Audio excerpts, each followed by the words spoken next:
Today is Thursday, May 6, 2021. Coming up on Roland Martin Unfiltered. Florida Governor Ron DeSantis signs the controversial voter election bill, SB 90, another voter suppression bill. We will talk with Cliff Albright, co-founder of Black Voters Matter. They've already filed a lawsuit against the state of Florida. Also, Jane Elliott, diversity educator, anti-racist, will join us for a conversation about race in America and why the Republican Party is all about stoking white fear.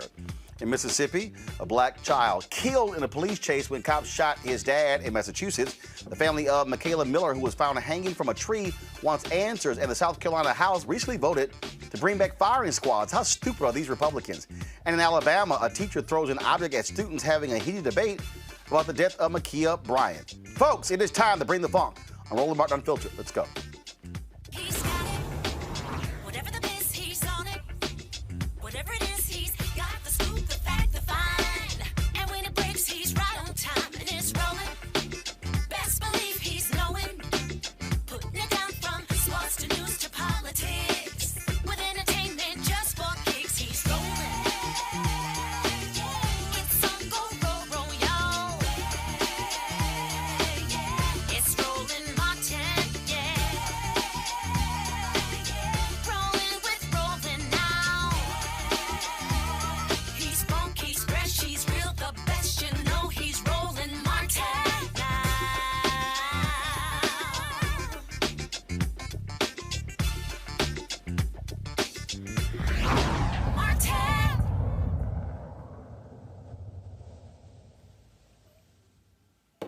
All right, folks, more Republican shenanigans. As expected, Florida Governor Ron DeSantis signs their voter suppression bill, Senate Bill 90. The purpose of the bill is to impose more onerous regulations on ballot drop boxes, cutting them drastically, restrict third-party voter registration organizations, and place new voting rules by mail. Now, DeSantis banned all media from attending the bill signing. He gave it as an exclusive on Fox News. During a news conference at Panama City Beach, DeSantis was asked why he barred all other media outlets. Why did you only allow Fox News to capture the moment you signed the controversial election bill?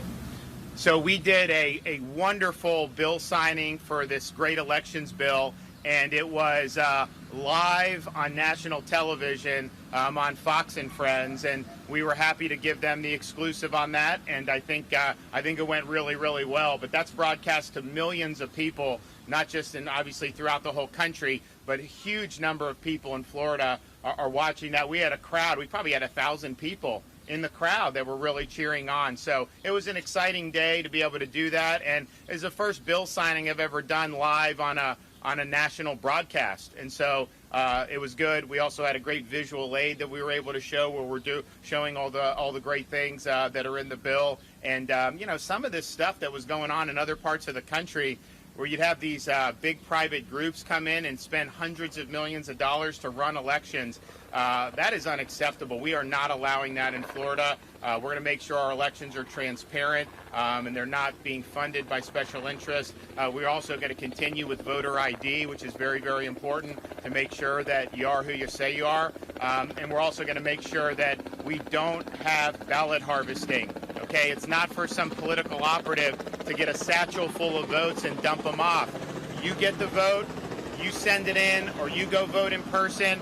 It's one thing to have a family member take, fine, but to have these paid operatives go out there and do it like they do in California and like they do in some of these other states, that's a big, big problem. You know, voting is supposed to be a secret ballot. You're supposed to go in, you have the booth and all this stuff, and then when you have ballot harvesting, you have people that are going around and messing around with other people's votes like that. I think it's terrible for our country. So Florida, we just said no. We're not going to do it. So I think it was a really positive day. We got a lot of great feedback on it, and we're proud that we were able to do it on national television.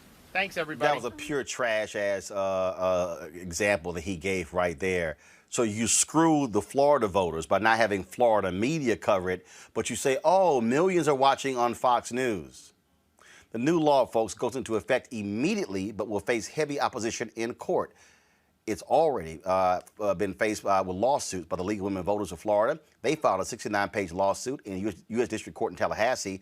Also, Black Voters Matter. They've also filed a lawsuit along with others. Joining us right now is Cliff Albright, co-founder of Black Voters Matter. Cliff, glad to have you on the show. This is real simple, Cliff. Republicans, we saw it in Georgia. We knew it was going to happen. They're doing the exact same thing in Texas. We saw the same thing in Iowa. Republicans are angry that Donald Trump lost. They're angry that Democrats won the Senate. And so what they are doing right now is putting these voter suppression bills in place, restricting ballot drop boxes, because they do not like the fact that more people voted in the last election than ever before. Yeah, and nowhere else was that the case as much as you saw in Florida, where they had record turnout, 77% turnout. Vote by mail alone, Democratic voters voted 680,000 more. That wasn't the total, not 680,000 ballots, but 680,000 more vote by mail ballots than what Republicans cast. That's exactly why they're so upset. They're scared, right? Because and really what's ironic is that vote by mail in Florida has traditionally been a Republican operation. It's been something that they created, their legislature created, that their governor's been fine with, that their voters have used more than our folks, than Black voters. But in this election, because of what happened, they are terrified, and because of that, they're coming up with these lame excuses and these lame, that press conference that you showed, his lack of answer to the question, right? The question was, why was Fox the only one there? And he completely didn't answer the question. That's the same thing that happens whenever anybody asks them, why are you doing this bill, this voter suppression bill, when there was in fact no fraud. In fact, they themselves said that their elections were the gold standard. And so after praising their own elections that they ran, then they felt the need to try to fight against fraud. It's nothing but fear. It's nothing but a strict power grab. It's nothing but white supremacy, and it's not going to work. And what it is it is absolute white fear. It is fear of minority voters. It's fear of them turning out in record numbers. That's what's going on here. All this talk about voter integrity is pure trash because the election was certified by all 50 states, including Republican secretaries of state, including Republican governors. That's fact. Right. No, that's exactly the fact. And what you see happening is that in Florida is actually the first state to pass one of these major voter suppression bills that Trump had actually won, right? In Georgia, it was because their anger was because of what had already happened. In Florida, as is the case in Texas, what the fear is what's about to happen. They see us coming. They see our numbers. They see the work that we're doing on the ground. And when I say we, I mean a range of organizations within this Black and brown organizing ecosphere. They see what's going on, and they see the writing on the wall, and they're terrified. And because of that, they know that the only way that they can win is cheating. I remind people all the time, you don't cheat when you're winning, right? If you're a spades player, Roland, like I'm sure you are, you don't renege when you're winning, right? You renege when you're losing. That's what's happening in Florida. That's what's happening in Texas. That's what happened in Georgia. That's what's happening in a lot of these states. And again, we're ready for him because we had this lawsuit ready to go. As soon as he signed it, the ink wasn't even dry, and our lawsuit papers were being filed. Well, and the thing here is there's no doubt. If they had won, Trump would have said, wonderful, fantastic election. It's great. Change nothing. Right. No, that's exactly the case. Because, in fact, what we know is he and his family voted by mail, right? We know that there's a lot of Republican officials that have voted by mail, including some that don't even live in the state. But that's a whole other story, right? And so yeah, it's exactly right. What you said is that if they had won, and won not just the state, but won the presidential election, if they had won the Senate, then we'd probably still be seeing some of this because, again, they'd still be afraid of what's coming, right? They'd still see the writing on the wall. But the way that they've responded, the breadth, the depth, the speed of the response, the ferocity of the response that they're doing, criminalizing giving out food and water, the restrictions on the drop boxes, in some states, including, in Texas, criminalizing elected officials who might send out ballot applications to voters. The way that they're responding, again, is nothing but white terror, white fear stemming from white supremacy. All right, Cliff Albright, it's always a pleasure to have you on the show. We appreciate it. Keep up the great work. All right. Thank you, Roland. All right, let's go to my panel. Welcome back, Reese Colbert, Black Women Views. Glad to have you back after maternity leave. Dr. Greg Carr, Chair, Department of Afro-American Studies, Howard University. CJ Pearson, Founder, President, Last Hope USA. CJ, I'll start with you. You're one of those folks who participated in a Stop the Steal election in Georgia. You were one of those folks who advanced the big lie. You were one of those folks who lied about the integrity of the elections. You've had Republican Secretary of State in Georgia certify the election. Why do y'all keep lying? Well, it's not a lie. And then the reality of it is that the facts state that a majority of Republican voters genuinely believe that this election was wrought with fraud. Hold up. You said the facts. What facts? Because there's been no evidence of voter fraud. Well, Roland, if you let me answer your question, then maybe I'll get to that. But really what I was speaking to is the fact that the majority of Republican voters believe that this election was wrought with fraud. And I don't know about you, Roland, but when a majority of Americans believe— No, stop. You didn't say a majority of Americans. You said a majority of Republicans. Don't try to conflate the two. A majority of Americans do not believe the election was that case. You say Republicans. Well, Republicans represent half— No, that's not true. You said a majority of Americans. Where are the facts? Believes. No, hold on. You said a majority of Americans believe that. Which one is it? Americans or Republicans? It's not good for democracy when a large portion of the American people believe that our election was stolen, it was wrought with fraud. That is not good for our country. Do you have any facts of this fraud? Where are the facts? Because if I'm correct, 50 states certified the election. 50 secretaries of state certified it. 60 different courts heard challenges. Y'all lost every time. Where are your facts? Not what people think. Where are your facts to substantiate what you're saying? Well, based on the current laws that were on the book prior to these incredible election reforms advanced in the state of Georgia, Texas, and Florida, they were able to certify the results based on the current laws on the book. It's why we're reforming the system. It's why we're making it easier to vote and harder to cheat. No. Hold on. You cited all this voter fraud. CJ, where are the facts? I need to see the evidence of voter fraud. Where is it? There are many facts. Where is it? Hold up. Where? Dan Patrick, the Lieutenant Governor of Texas. CJ, Dan Patrick, the Lieutenant Governor of my state, said he will pay $1 million if someone comes forward with evidence of election fraud. He has not paid $1 million. Where's the evidence? The fact of the matter is, Roland, is that the American people deserve to have confidence in their No. CJ, that's a talking point. I'm going to ask you again. Please provide me. No. Please point me to actual facts of election fraud, voter fraud. Yeah. Look at Ware County, Georgia, when we had a manual recount of the votes where I think 100 or so votes were changed because they were miscounted. Like, that is a real issue. I'm sorry. Did the Republican Secretary of State state what happened there?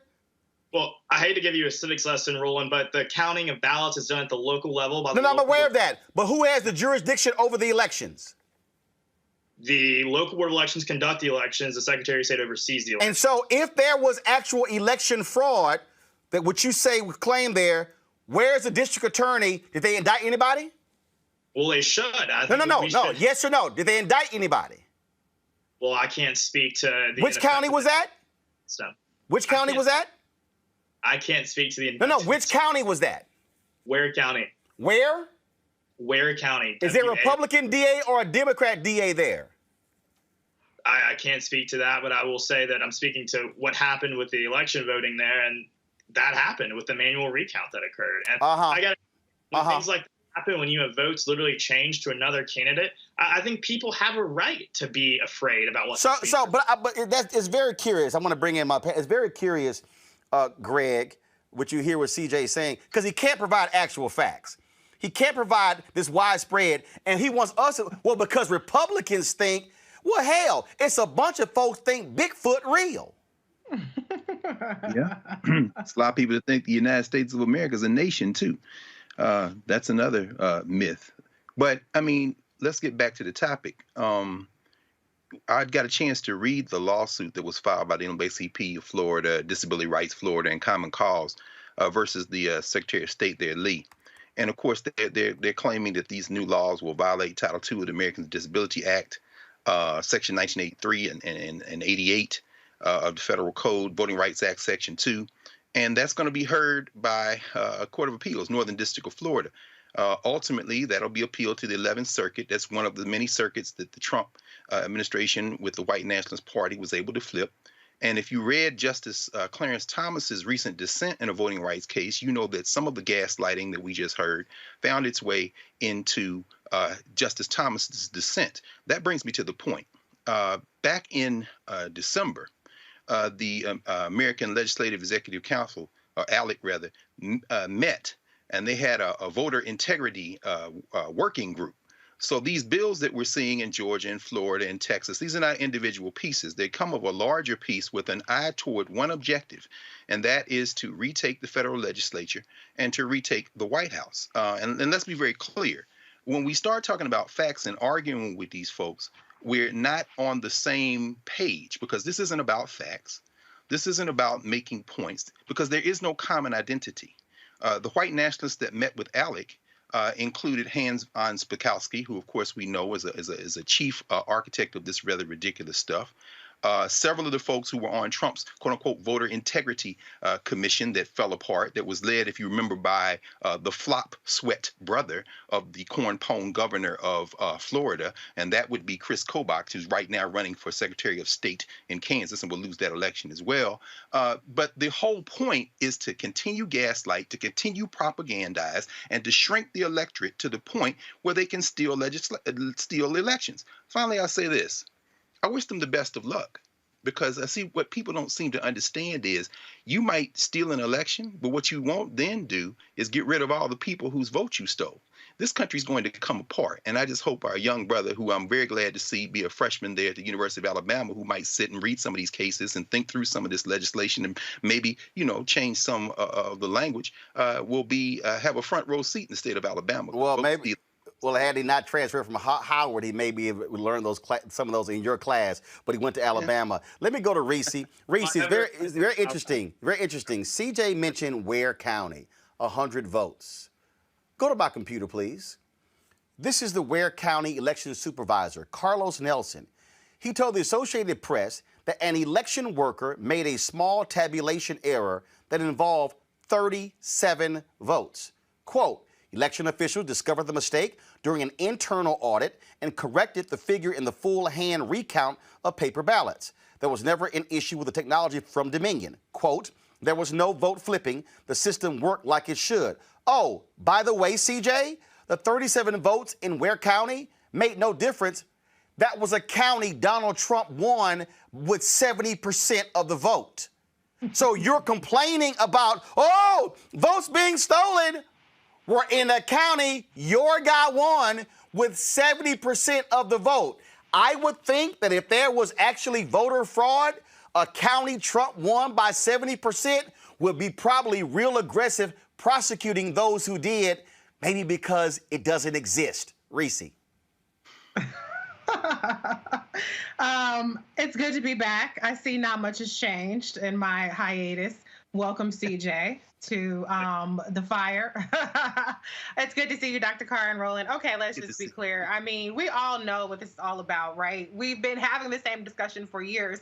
It's so amazing to me how Republicans cite the system working as designed, which is the system identifying tabulation errors, things of that nature, and corrected them before any kind of election is called as evidence of voter fraud. It's completely absurd. The system is not centralized. It's not perfect in the sense of there are times that there are legitimate errors, but those errors have been discovered. They have been raked over the coals. They have been dissected with a fine-tooth comb, and there's no there. In fact, the only real evidence of voters' fraud has come from the Republicans. Let's remember when there was an entire congressional seat that was not seated for X number of months. I don't remember the exact number of months, because the Republicans were conducting absentee ballot fraud in North Carolina. And so where we've had people, there was a person, I was reading another case of the other day about a Republican who voted for his mother on behalf of his mother, supposedly, in the election. That was a Republican. So what this is all about, it's all about gaslighting, as Dr. Carr said, and it's all about trying to create this fear narrative that makes Republicans believe that the elections are stolen. The fact that CJ is citing that 50% of Republicans are delusional, or 70% of Republicans are delusional and living in an alternate universe in which 2 + 2 does not equal 4, that's not a flex, okay? That's called go get some therapy, go back to math class. You're not smarter than a 5th grader. This is the reality. Ron DeSantis is up for election in 2022. He barely won his election. And we know there were some shenanigans down in Florida with some stuff that was never really fully investigated or even disclosed about voting machine errors down in Florida. Nobody seems to remember that but me. He barely won that election by the skin of his teeth. He has some people coming for him, perhaps Val Demings or some other heavy hitters. We also have a Senate seat that's up in 2022. And so this is really about solidifying that power. To be honest, Florida is more of a red state than a lot of these other states, and even Georgia at this point. But they aren't going to leave any stone unturned, and they're going to try to put these laws in place so that they can have even larger margins. But the one thing that I think could potentially backfire, in addition to the fact that we have a Biden-Harris DOJ with Merrick Garland at the helm, is that when you do these voter suppressive measures, you give people more time to counteract it. You give them more time to make those arrangements, which is what we saw people do in Georgia and around the country for 2020. So I just want to know, CJ, why do y'all have to keep lying? I mean, every time you get debunked with the lies, y'all come up with a new lie. Why don't y'all figure out actually how to have policies to attract more people? But why do you, specifically you, keep advocating the absolute lie? And there's no proof. I've asked you now 6 times, show some proof. You threw out Ware County, 100 votes, it was 37, and it's a red county. So any other proof you got? You got anything? Well, the fact of the matter, it's bigger than that. It's about the ability for the American people to have confidence in our elections, because that is what makes America America. The ability for people to have faith in the votes that they cast, making it easier to vote, harder to cheat. If you're against that, I really don't know what to tell you, Roland, because at the end of the day, you can say that you can call 50%, half the country, delusional, deluded, wrong, crazy, whatever, but it doesn't detract from the reality that it is not good for our country's stability for people to not be able to have faith in our election. So hold on, CJ. So if y'all listen to a liar, in Donald Trump, if y'all follow a liar in Donald Trump, and the liar makes all of y'all repeat the lie, and then he browbeats other Republicans in repeating the lie, don't you think folks are going to start repeating the lie? Because, again, you keep talking about most Americans and folk not believing in this. Well, here's the deal. This is an NPR, PBS NewsHour Marist survey. 60% of Americans, 1/4 of Republicans trust the results of the 2020 presidential election. 60%. 56% approve of how the president-elect is handling himself during the transition. So 60% of Americans trusted the election. So what you just said is a lie. You said half. 60%. Is 60% half? To the point that you just said, you said only 25 of Republicans trusted the election results. I mean, 75%. It ain't our fault y'all believe a liar. Well, the point that I'm making is bigger than that, Roland. It's about the stability of our nation. But here's the deal. Can you provide me some proof? Here's what I need. Here's the deal. If CJ told me, Roland, Reese can't cook, and I was like, well, hell, the only way I need to know if Reese can't cook is if I eat Reese's food. Now, if I go eat Reese's food and it tastes good, I'm like, CJ, you full of shit. Her food tastes good.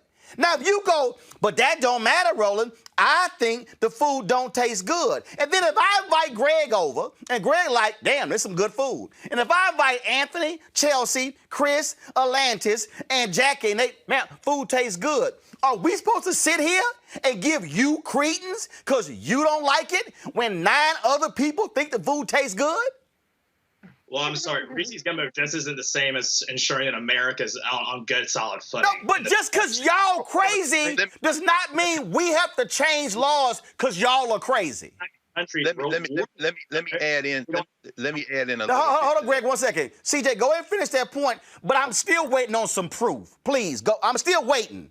Not making this legislation, and Democrats should be the biggest cheerleaders for this legislation. Why? Because if you want to blame Donald Trump for what he was able to so-called incite, then he had to have something to point to lead to this incident. He had nothing. He lost. He incited an insurrection because he lost, and he couldn't handle losing. Okay, well, obviously he was able to point to something that resonated with people that led to them having such a visceral reaction to. Because y'all believe a liar. No, it's not about that. It's about ensuring that America remains a country that has solid and safe elections. Wait, hold up. You keep saying that. Was it not certified by Republican secretaries of state, governors, and legislators? It was based on the. So wait, hold up. So that wasn't safe? Reformed because of how insecure they are. Greg, go ahead. Mike Pence certified the election. Mike Pence certified the Electoral College votes. Right, and was he not the president? Was he not the vice president? He was the vice president. Did he not follow the Constitution? That's why it was in hiding for the last 3 months, bro. Greg, go ahead. See, this is like the lobotomy that's needed because we got a bunch of crazy Republicans who believe the liar in chief, and they want us to say, "But y'all got to accept our crazy." Greg, go ahead. Well, I don't think the white nationalists have a choice. One of the people who was present at the Elliott confab when they got their heads together to write all this legislation that's now being introduced in these state legislatures was Ken Blackwell. Ken Blackwell, who helped Ohio massage the election when he was Secretary of State of 2004. So that might have been around the same time you were coming onto the earth, Brother CJ. Ken Blackwell is black. And like a pair of earrings or a bracelet, black folks in the white nationalist party are accessories. In other words, it's just kind of like things to kind of bring out the color. And the color in this case is white. In the analogy that you did, Roland, I would say that there's one element. The people who would say that Reese can't cook would also say that you, me, CJ, any other black person who would taste that cooking and say it's good shouldn't be allowed to eat. So in other words, they would never even go to sample the food. And so when you hear phrases like election integrity, that is code for taking away local control when they can revert to state control to supersede the local folk. But they supposedly love local control. They supposedly love small government. Well, they love control, which is why when you look at this bill, the corn pone flop sweat leading probably candidate for 2024, Ron DeSantis, who recently went to kiss the ring of Donald Trump in Mar-a-Lago. When you look at that legislation, it was opposed by the 67 county supervisors of elections in the state of Florida. Republicans included. Republicans. That's exactly right. But see, the problem here is that this uniform legislation that they plotted in December and now rolling out, and Texas is next, is designed to take local control away when the white nationalist party is not winning the election. Finally, when you hear the phrase voter confidence, your voter, take out voter and put in white voter confidence, along, as I said, with a few pairs of earrings and bracelets to kind of disguise the fact that this is white voter confidence. This is the foolishness. And CJ, I hope you're a political science major in government. I hope you're going off law school, brother, because when you get there, you might get a chance to read GOP versus the Grafenfield, which is the case that Clarence Thomas dissented from recently, where he said, yes, the mail-in votes that the white nationalist party in Pennsylvania want thrown out would not be enough to overturn the Pennsylvania election. However, I have real questions about the integrity of mail-in voting in Pennsylvania. And like you, which is why I say this isn't necessarily about age, Clarence Thomas offered no proof, no facts, and repeated the talking points of Donald Trump, meaning that even the federal judiciary is complicit when white nationalism is the objective, and it can be carried out by black people. Clarence Thomas and UCJ seem like y'all on the same page. And Clarence Thomas, unlike you, has a seat on the Supreme Court. They're going to break this little settler project, brother, and I, for one, couldn't be happier. I want to bring in Jane Elliott right now. Jane Elliott, of course, we've had her on before. She's an amazing educator. She speaks truth to power. She does not hold back. I think she's probably more unfiltered than I am. Jane, when you look at what Jane, I fundamentally believe what's driving all of this is white fear. Republicans are scared to death of black people. They're scared to death of Latinos. Hell, they scared of conscious white folks. And what they're trying to, go ahead. Wait a minute. You're using all the wrong terms in the first place. See, I was waiting on you to go there. Go ahead. There is no such thing as white people and black people. There are only people who are different shades of brown. But as long as you use the words white and black, white, the definition of white is pure and unvarnished. Black is the color of savagery and ignorance. Now, as long as you use those two terms, we're going to be at one another's throats. If you'd ever get around to the point that you could look at me and see that I'm not white, my shirt's white, my hair is white, my skin is not. And I can look at CJ there and I can see that his hair is black and his skin is not. If we could get over the idea of several different races, maybe melanemic people, which is what we white folks ought to be called, could get used to realizing that we're all, the whole thing is so ridiculous. Words are the most powerful weapon devised by humankind. I'm sitting here listening to words being used in ways that will separate us indefinitely. As long as you call yourselves white and black, and as long as you call yourselves members of different races, that, by God, is how long this problem is going to last. So you call yourself, you said melanemic? What did you say? Melanemic. Melanemic. Okay. So if you're anemic, you don't have enough blood iron in your blood to keep you healthy. So you're called anemic. So Jay, in our public policy, how do we confront the melanemic Republicans who want to prevent the melanated other folk from being able to cast votes, who are able to put in all of these ridiculous measures that they claim is voter integrity, when in fact it is all designed to keep power in their melanemic hands? Number one, you have to stop calling them Republicans, because Donald Trump knocked the L out of the word Republican.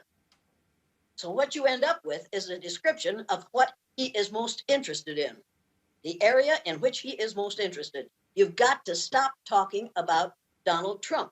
As long as you talk about him, he maintains his importance. Oh, no. I didn't mention Donald Trump. That's why I said the party. Because see, the mistake that Hillary Clinton made in 2016, she tried to separate Trump from the Republican Party. Then Joe Biden isn't, and I'm like, no. These folks, you could take Trump out of this, they still are pursuing policies that are going to impact me in a negative way.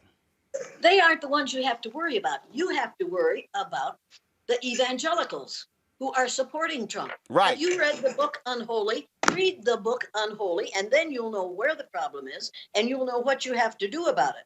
I am more frightened by what the evangelicals are doing to this country than by what one man and the Republican Party can do to it. The evangelicals have now invaded every facet of our lives in a really disgusting way. And you need to realize that. Trump is not the problem. Evangelicals are the problem.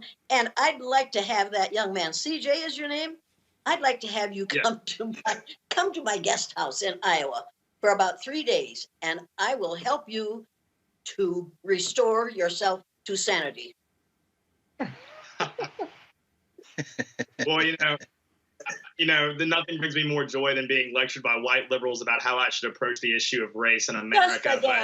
Just a damn minute. I just got done telling you I'm not white and you're not black.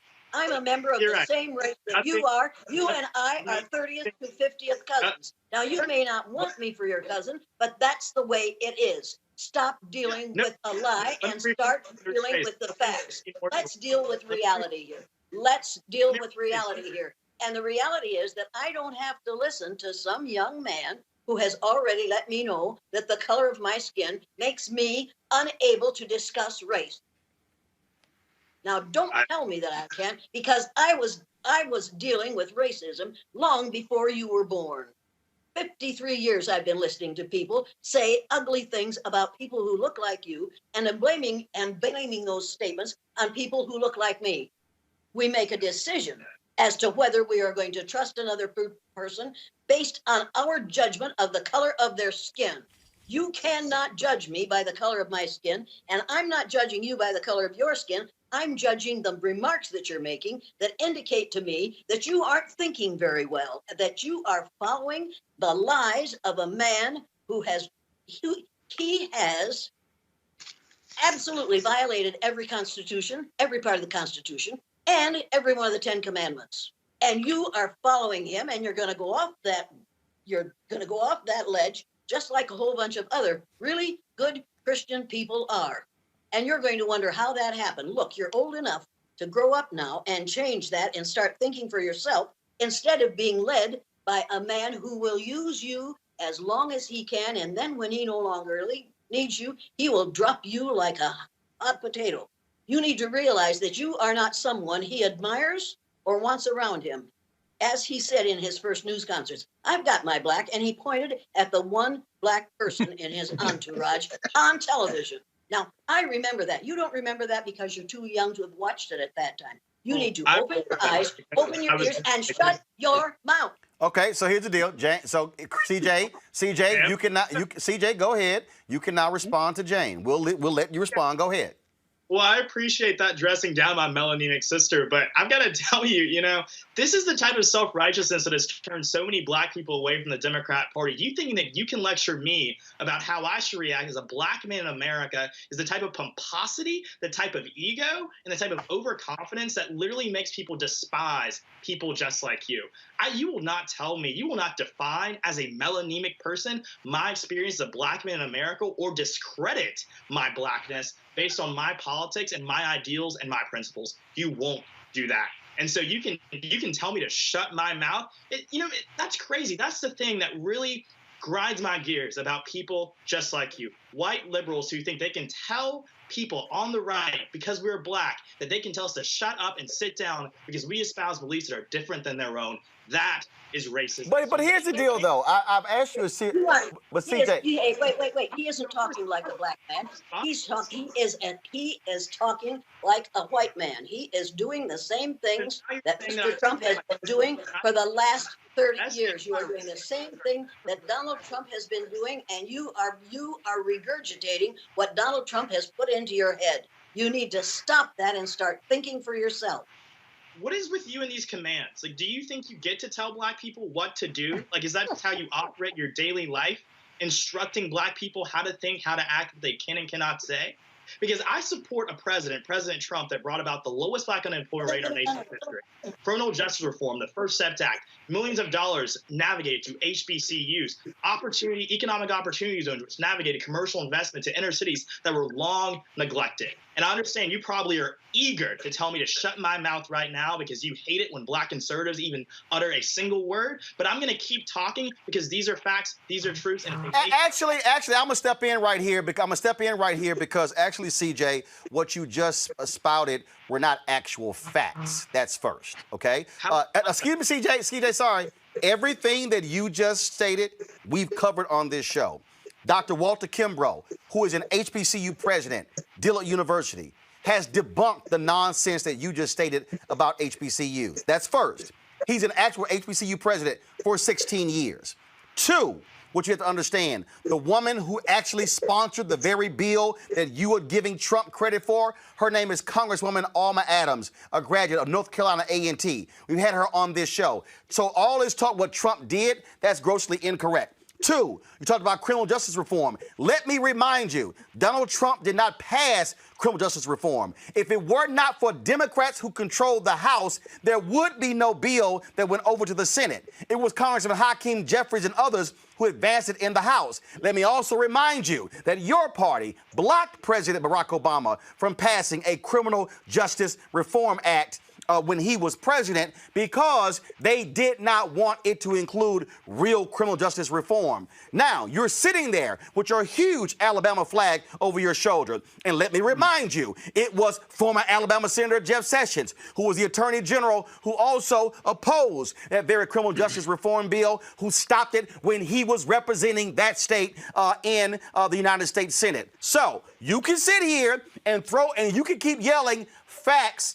But what you're not going to do is lie, because on Fox News, they might let you get away with it, not here. Let me go back to Jane. Jane, we've witnessed in the past week, Jane, we've witnessed Senator Tim Scott come out and talked about America, not racist America. Democrats fall right into the trap. Folks start going back and forth on this whole very issue here. And what is interesting to me are the folks who want to get caught up, racist, not racist, not racist, racist, as opposed to what are the effects the policies are having on actual people? Number one, the effects on people who look like me are to cause them tremendous fear because they know that within 30 years, and now it's about down to 20 years, we melanemic people will be a numerical minority in the United States of America. That's the way it is. And incidentally, this is not America.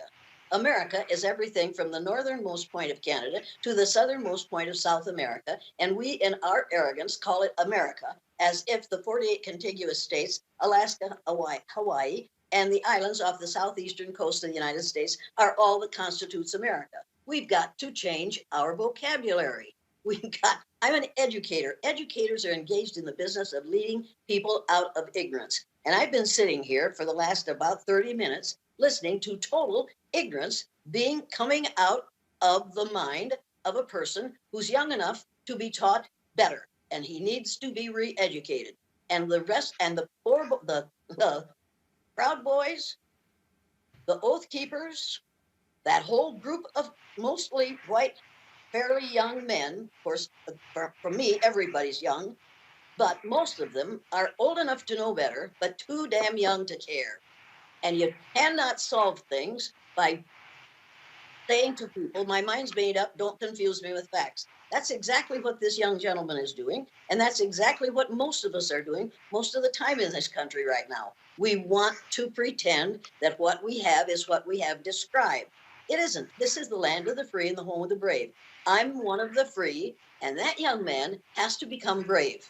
He has to be brave, and his mother has to be extremely brave if she's going to live in this country, which is getting increasingly racist in its behaviors and its attitudes because of the fear of white people that when people of color get power, they're going to want to treat us the way we have treated them.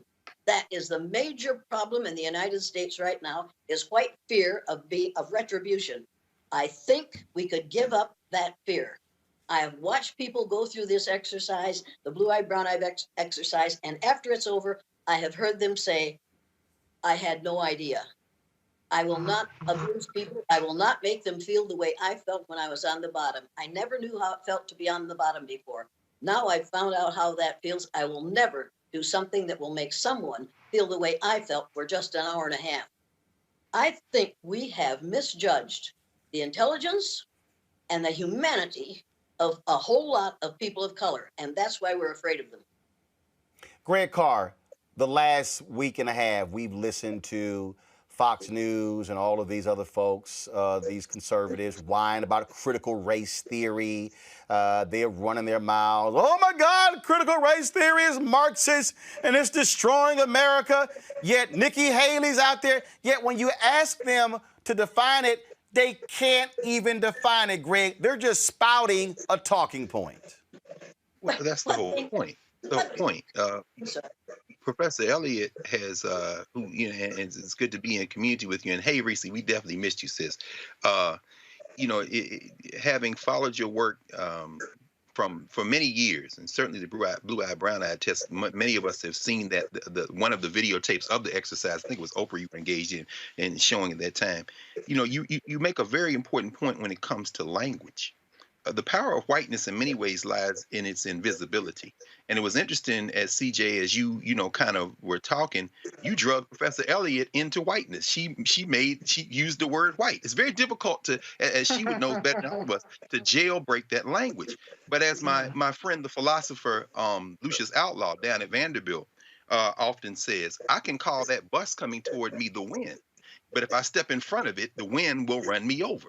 In other words, there is the effect that language has in a social reality. So CJ, I feel you, brother, when you say that no white person or no person who has been marked white has the right to say anything to how we try to navigate being black in a society where whiteness or the concept of whiteness is the norm. This is James Baldwin and them. At the same time, no, brother, I would have to say that you probably more than all of us as a Gen Zer understand the power of branding. You're a digital native. You haven't been alive at a time when we didn't have cell phones or YouTube or the internet. And so what we're seeing is the weaponized ignorance. And Professor Elliott, you're fighting against it, absolutely. In the real tradition, there was a journal out of Boston many years ago called Race Trader. And you probably familiar with it and knew it. You know, their motto was treason to whiteness is loyalty to humanity. In other words, we have to dismantle this hierarchical thinking. But what we're seeing instead, Roland, to the point that you're raising, people are using critical race theory as a term. And very few people, including people who would be called critical race theorists, know much, if anything, about the origins. Critical race theory comes out of the law, legal studies, law schools, really, and its roots are in something called critical legal studies, which goes back to the late 50s, early 1960s. It's really a dialogue about the nature of how we organize human societies and what are the standards by which we'll live. And that includes the law, that includes ethics and morals, and it really is a critique of the inflexibility of some of the categories.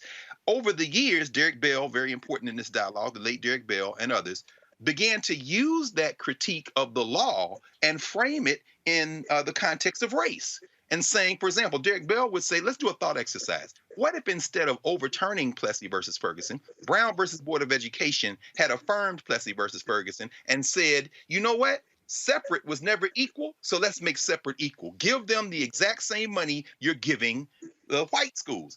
Now, that was a thought exercise designed in some ways to do some of the work that Professor Elliott has been doing, namely jailbreak how we think about hierarchy. That's where critical race theory kind of emerged. It's about narratives. It's about posing different kind of questions, forcing people to think.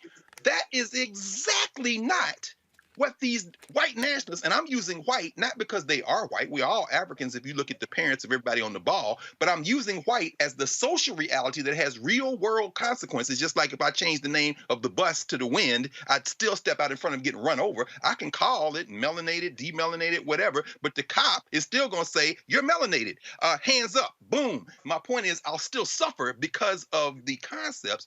We have to figure out a way to tune out the distractions. CRT is the new socialism, critical race theory. Left is the new N-word in many ways, because we say left, what the signal is, I mean, you know, them people who are over there with those black people. When you say, platforms are the new soapbox, people are engaging in word war as proxy for real war. Meanwhile, people who say, I'm voting for Trump because I'm an evangelical, and Trump is a symptom. Let's be very clear. The Republican Party has been the home of white nationalism for quite some time. People are now rallying behind Lynn Cheney when Lynn Cheney's policy record is just like Donald Trump's. But people are saying, well, she's a woman.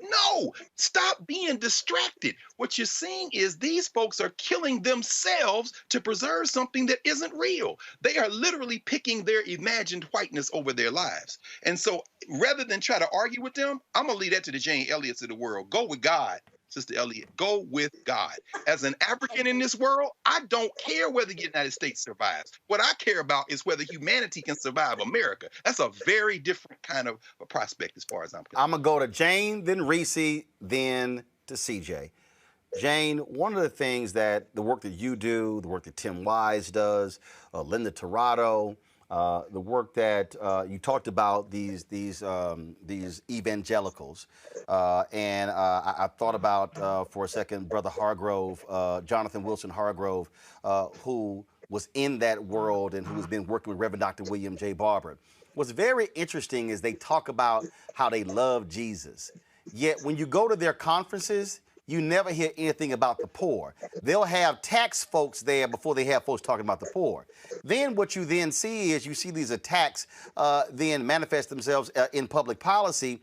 And the reality is that really is now the hardcore base of the GOP. That is, and I'll just use it for the purpose of this, these white conservative evangelicals, these melanemic conservative evangelicals.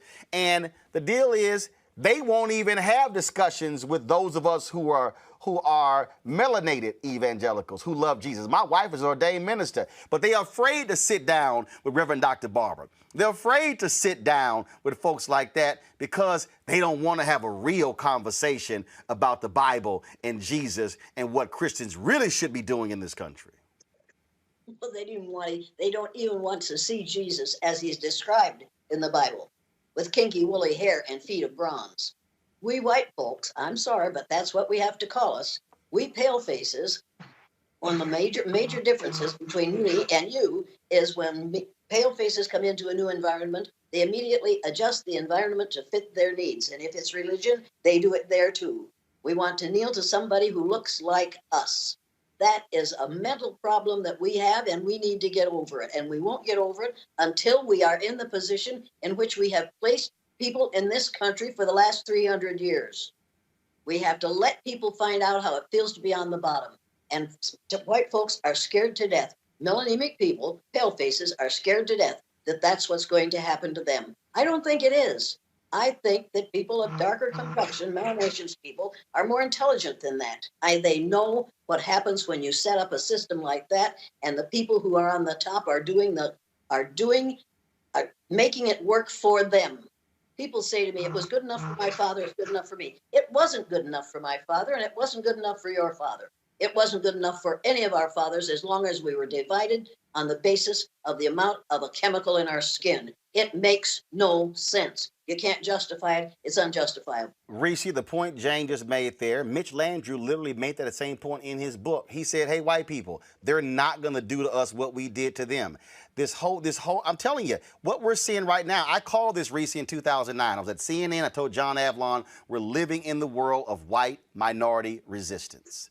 I said, they see the demographics changing, the browning of America, and they can't handle it because in their view, this is what it means when it comes to what America means, the flag, all that sort of stuff. They have never had to take into account what we think. But also, I listened to CJ when he talked about he didn't like Jane telling him what he should think. Well, hell, I don't hear CJ calling out his fellow black conservatives when they say folk like you on the plantation, when they sit here and use that language condemning African Americans who reject the Republican Party but who choose to support Democrats.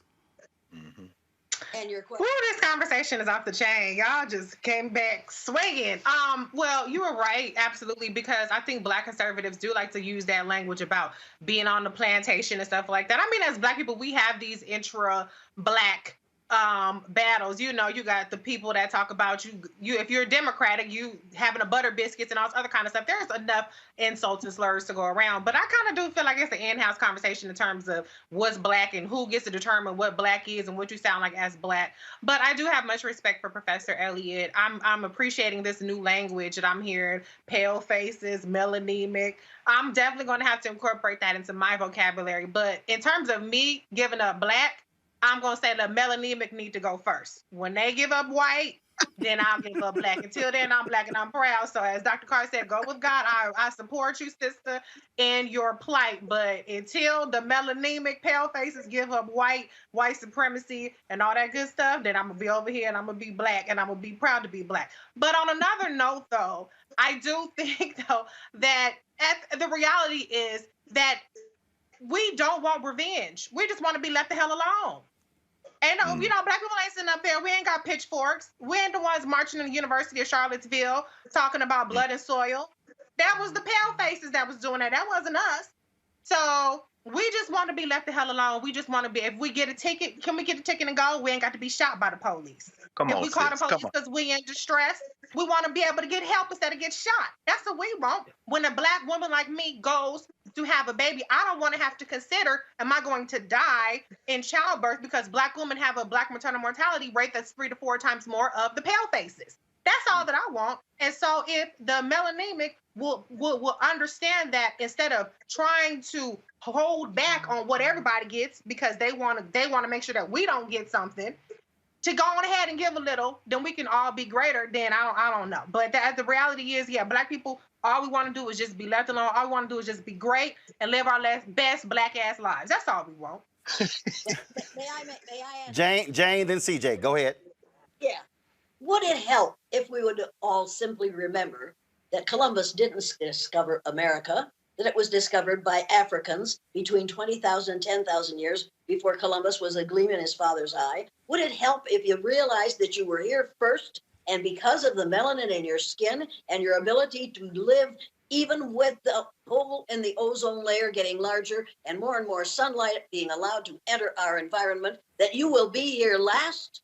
Do you not realize that the reason you are going to be in the majority, numerical majority in the future, is because you are going to live longer because of what we melanemic people have done to this country and to this world with our behaviors? Do you realize that only 18% of the population of the earth is classified as white? 18%. We have been in the minority all these years, and we are determined that we are not going to be the numerical minority in the United States of America. To fight that is to fight the inevitable. It is coming. We've got to get melanemic people used to the idea that if they would trace their DNA back far enough, they would find that a part of their DNA, a percentage of their DNA, came from a country in Africa. We are all from the same place, whether we want to admit it or not. CJ, one of the things that's very curious to me, and I remember in 2017, one of the first things that your party did was repeal anti-discrimination rules in auto loans. And it struck me as interesting that Republicans stood on the floor of the House and they said, we need to just stop this. We're all Americans. But they didn't want to deal with the discrimination. In fact, this is a previous edition of Roland Martin Unfiltered. Listen, and then I need to get your response. Auntie Maxine, Henry, go to my iPad. Make sure that we're making America great every day in every way. And the best way to do that is to stop talking about discrimination and start talking about the nation. We're coming together as a people in spite of what you say. Thank you, gentlemen. I yield back. Gentleman's time has expired. Members are reminded to address their remarks to the chair. The gentleman from Texas reserves, the gentlelady from California. Thank you very much. The gentleman, Mr. Kelly, please do not leave. Because I want you to know that I am more offended as an African-American woman than you will ever be. And this business about making America great again, it is your president that's dividing this country. And don't talk to me about the fact that we don't understand what happens on the automobile. No, I will not yield. No, I will not yield. Okay. Don't tell me that we don't understand. That's the attitude that's been given toward women time and time again. The gentlelady will suspend.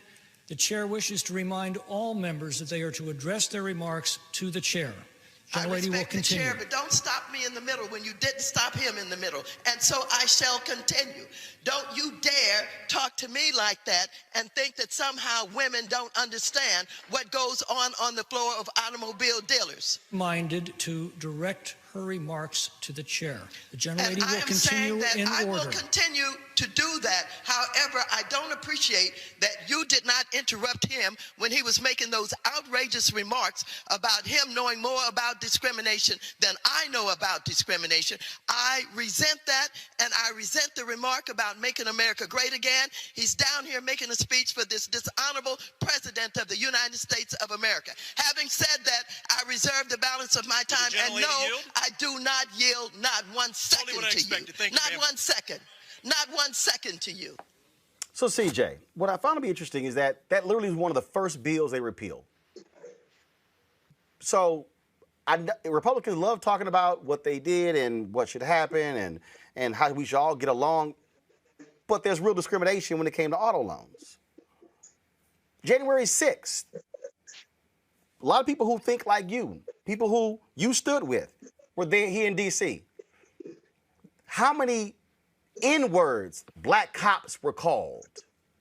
I haven't seen white Republicans condemn that. In fact, they have pretty much sided with the insurrectionists versus the cops.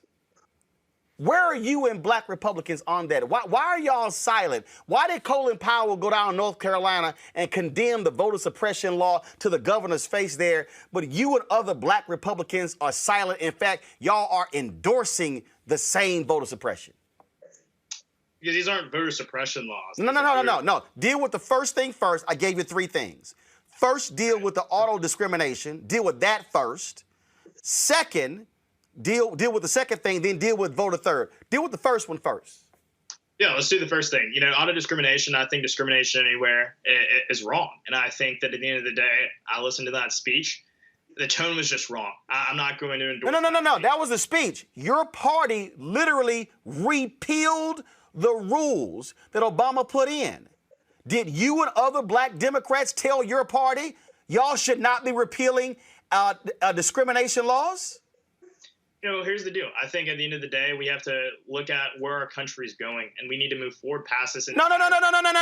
You didn't answer my question. When they were voting to repeal these anti-discrimination laws against black folks when it came to auto loans, did you and other black Republicans say a word to your own party to say, this is not right, you should not be repealing anti-discrimination laws? I'll be honest. I'll be upfront. I wasn't familiar with the issue at the time, but I think in the grand scheme of things, you look at discrimination, just condemn that. And I also believe, though, that to the point that the congressman was making, that we do have to move forward. But CJ, how do we move forward if we don't confront discrimination? We can talk about that. Morgan Freeman, I think. No. I don't want to talk about it. I want to outlaw it. I want to get rid of it. But when Republicans led that, they literally led the effort to get rid of the laws. How does that make us great again? I don't think that legislation was about making America great again. I think it was about the idea that we need to move past this entire consummation with race, this infatuation. The point I was making about Morgan Freeman. Is it possible for us to move past being discriminated against? See, here's the deal. Black people, we would love to move past it. But here's the other deal. Colin Powell, black Republican, he went to North Carolina and condemned the voter suppression law there. Your party in North Carolina passed a law where they targeted black voters. The court said it was laser-like precision. It was overturned. Did you and other black Republicans condemn that North Carolina law and stand with Colin Powell? If you didn't, why not? Roland, I gotta say, I have a lot of faith in black people. And I believe that it's not a hurdle for black people to go get a voter ID. No. You did not answer my question. Fellow black Republican, 4-star general Colin Powell, former Secretary of State, former National Security Advisor, stood before and condemned it. It was later discovered, CJ, that Republicans asked specifically, when were black people voting early in North Carolina? 70% voted during the first week. Your party changed the law in order to limit early voting. And then the federal courts later ruled, they had the document. They put it in email where they did it. What I'm asking is, why were you and other black Republicans silent with the targeting of black voters by your party? And you're also asking why I didn't endorse the ideas being propagated by a 4-star general. Sure, Colin Powell, much respect to him for his service to our country, who's endorsed President Barack Obama, also endorsed President Joe Biden. No. Can you answer my question? You want to call him a Republican for the purpose of this debate, but he really isn't that. No, he is a Republican. First of all, I'm sorry. You told Jane, don't tell you what to say. Now you want to strip Colin Powell of being a Republican. In fact, Colin Powell was a Republican before you were even born. I don't even think Powell described himself as a Republican if you want to look it up. No, actually he did. Have you actually talked to Colin Powell before? So he left the Republican Have you talked to Colin Powell before? So you're acknowledging. Have you talked to Colin Powell before? That's not the point. No, CJ, just answer the question. Have you ever talked to Colin Powell before? Once you acknowledge that I'm right. CJ, yes or no? Yes or no? Again. Yes or no? Have you talked to Colin Powell before? He is no longer Republican. Have you talked to Colin Powell before? Yes or no? It was about this election integrity bill. So see, I'm gonna see right now. See, this is the whole deal. If you're unwilling to even answer the question, you are purposely evading it because you know the answer makes you look bad. And the fact that you can't even that makes me bad. CJ, the federal court ruled there was laser-like targeting of black people. Does that not offend you? Well, here's the deal. Let's look at the facts. No, yes or no? Does it offend you, yes or no, when Republicans in North Carolina targeted black voters specifically? Does that offend you? Well, there's no indication of that. Just no. one... It was right there. See, let me go to Jane. See, I can't even see Jane. This is the thing that bothers me. The reason, Jane, you were critical of CJ earlier is exactly right there. We literally have evidence. A federal court. Question, Roland. CJ, Republican appointees said there was laser-like targeting of black people, and you, as a 18, 19, 20-year-old black Republican, you can't even utter, you know what? My party was wrong. You can't, TJ, you can't even say, damn, my party was wrong. They shouldn't have done that. You are defending it. You are excusing it. You are trying to deflect. You can't even say, damn, that was wrong. Do you know how easy that is? Because I don't agree with you, Roland. And so you agree with what Republicans did in North Carolina? I agree with legislation that advances the idea that our elections should be safe and secure. There we go right there. See, that's that talking point stuff. That's talking point stuff. See, Jane, here, let me give a fact. Let me get some facts here, Jane. The North Carolina Supreme Court ruled, CJ, the North Carolina Supreme Court ruled, Jane, that there was racial gerrymandering in North Carolina. The federal courts ruled that there was laser-like targeting of black voters. And your criticism earlier of CJ, Jane, I think is on point. When he can't even acknowledge when his own party is wrong in the targeting of black voters, I'm not asking him to renounce being a Republican. I'm not asking him to condemn the entire party. I'm saying, damn, can you at least say, like Colin Powell did, that is wrong? But the fact that he can't even do that is because they are unwilling to stop the grifting game of appealing to white Republicans. And here's the deal. Jane, I know folk like Bob Brown, who's 80-something years old, was a lieutenant for Dr. King, who was the top black person under Nixon. That man been a black Republican twice as long as CJ been born. And that man has the guts to call out his party. Senator Edward Brooke, the first African-American United States senator since Reconstruction, had the guts to call out his party when they were wrong. I'm just saying, can I get some black Republicans with some guts today who are willing to say, damn it, that ain't right? Jane, go ahead and weigh in, please. Well, it isn't only black Republicans who won't say that. It's pale-faced Republicans who won't say it, too. You have to realize this is not a problem that is caused by people who are melanaceous. It's a problem that's caused by these melanemic people who have had power for a long time, have used it badly, and who do not want to be in the position of being powerless, and they will do whatever they have to do to see to it that they maintain their power. If you read the book, The System, and you realize that the boys who are on the Business Roundtable are running this whole thing and telling Mr. Trump, whose name I hate to say, but they are telling him what to do, and he's doing exactly what they tell him to. And that's the reason they're in good shape and the rest of us are suffering. We're discussing a problem that need never have been in this country. It didn't have to start, but it did, because people in the South wanted to make money, and they didn't want to, and they couldn't enslave the natives because they couldn't tell the natives apart, so they bought people from the slave traders in Hull, England, and brought them to this country. If that hadn't started, none of this would have started, but none of that would have started if it hadn't been for religion. And right now we are using religion to run this country again. You need to realize that that is more dangerous than racism. Make no mistake about this. I'm going to give you one more chance, CJ. I'm going to read for you something, and maybe you'll agree with this. And this, go to my computer. The Supreme Court, this is May 15th, 2017.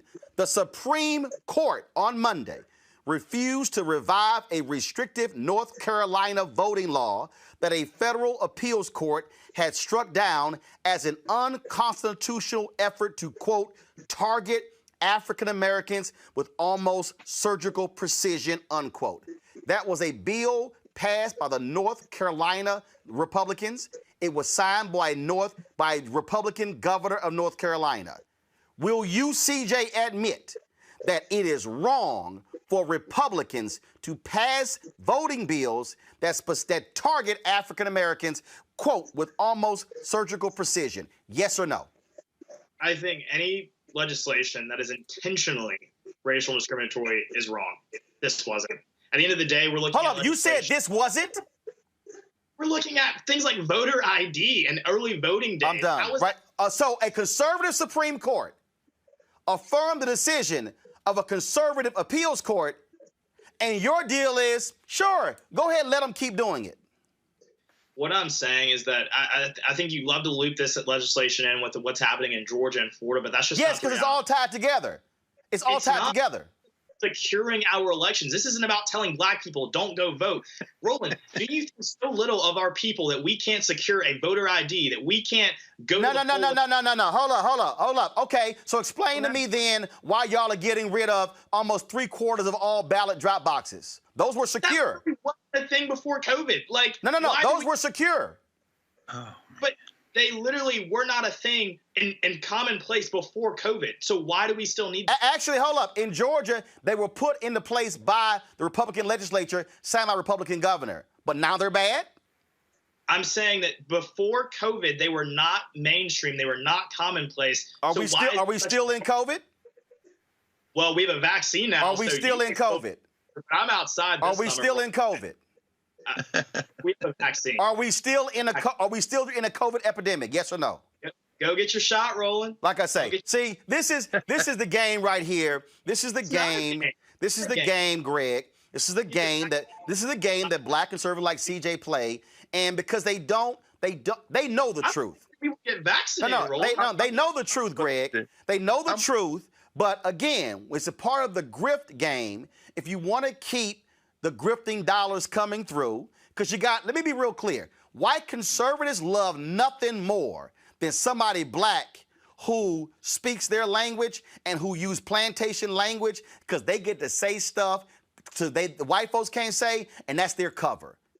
And if you are a black Republican and you can't even admit when a conservative Supreme Court agreed that it was targeting of black voters, then ain't no hope for you. Greg, I'm gonna go to Greg. Then I'm going to go back to Jane. Go ahead.